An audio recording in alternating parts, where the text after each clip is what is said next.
তো সবাই জানে ভীষণই ভালো। তো আমার অ্যাকচুয়ালি কম্প্যাক্টটা একদমই ভালো লাগেনি, দেখলাম অয়েলি অয়েলি হয়ে আছে মুখটা। তো সেই জন্য আমি এই লুজ পাউডারটা আবার অ্যাপ্লাই করলাম।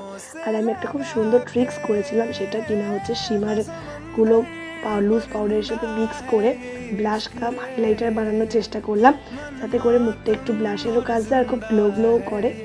আর আমি এই লিপস্টিকটা আগেও পরেছিলাম, মেলা থেকেই কেনা, 10 টাকা করে পাওয়া যায়, ইজিলি পাওয়া যায়।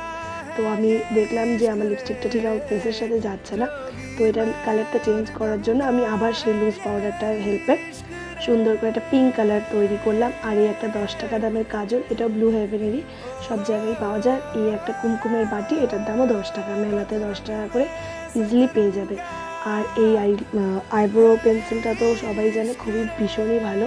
তো আমি পিঙ্ক কালারের টিপটা পরেছিলাম আমার জামার সাথে ম্যাচ করে, দেন দেখলাম এই জামাটার সাথে একদমই ম্যাচ করছে না। তো যাই হোক, তোমরা আমাকে জানো ভিডিওটা কেমন লাগলো। দেখা হচ্ছে নেক্সট ভিডিওতে।